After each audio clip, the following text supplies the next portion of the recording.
Yes, well, here we are again. Tuesday and Thursday, a bit of sport. A couple of surprises coming up, I've got to tell you. But the real issue has been players escaping or trying to escape Victoria. It's been a mad scramble for the AFL teams. They'll all play round 6. Tonight it's Geelong and Brisbane at the SCG. Tomorrow night it's Collingwood and Hawthorn at the Giants Stadium, that's in Western Sydney. And then Fremantle and St Kilda go to the Gold Coast.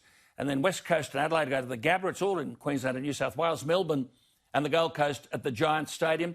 Essendon and North Melbourne then go back to the Gold Coast. And on Sunday, Port Adelaide and the Giants at the Gold Coast, and then Richmond and the Swans at the Gabba, and later Carlton and the Western Bulldogs at the Gold Coast. So well done to the administrators and the players. It has not been easy. Now, A-League, or what we call soccer, they're meant to start next week, but the players have made some demands which I don't think are unreasonable.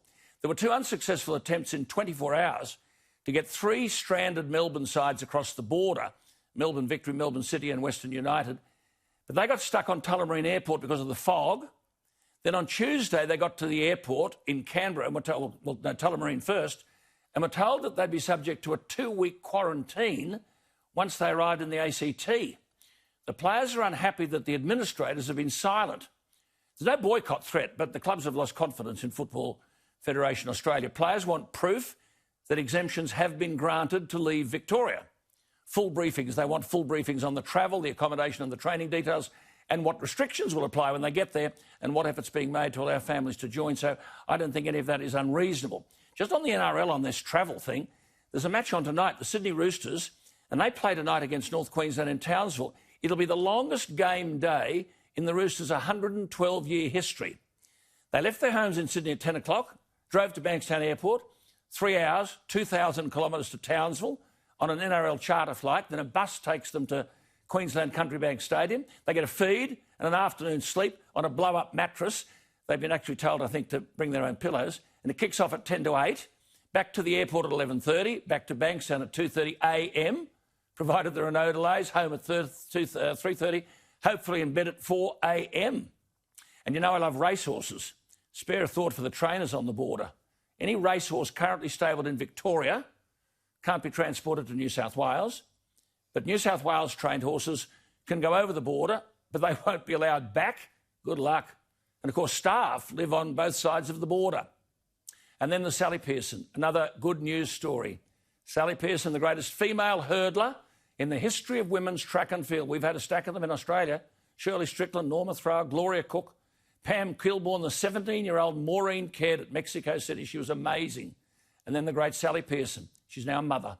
So congratulations to Sally and Kieran and baby Ruby Elizabeth. And now to cricket. Justin Langer has done a phenomenal job with the captain Tim Paine. As good an outfit heading any Australian sport ever. This Friday, that's tomorrow, isn't it? The ICC is expected to announce that this year's World Cup in Australia, due in October, will be postponed. This will allow England and Australia to formalise dates for an England tour and a series of one-dayers, and to allow our players, Pat Cummins and Steve Smith and Dave Warner, to honour their contracts to play in the Indian Premier League. The Australian captain Tim Paine deserves great credit for bringing Australian cricket back to the top of the world. He joins me from Hobart. Tim, good evening to you. Good evening, Alan. How are you?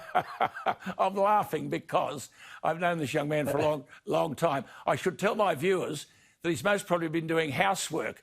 Didn't you say once you were a chronic vacuumer? Yeah, I've got a bit of an issue. I think my wife's actually happy I'm out of the house for an hour or two. She gets a bit of peace and gets to sit on the couch without me vacuuming around her feet, and the kids are in bed, so I think she'll be pretty happy. What is in prospect for the Australian team? Yeah, look, we'll find out tomorrow. I've got a Zoom call with Justin Langer and a number of our senior players tomorrow, so I think we're basically awaiting a bit of feedback. I think, there's been some discussion around the T20 World Cup. I think once the decision's made on that, then things will start moving forward for us. But, I think, as you touched on before, I think the most likely next cricket you'll see from the Australian cricket team looks like it'll be a one-day series over in England. How many matches? I'm not too sure.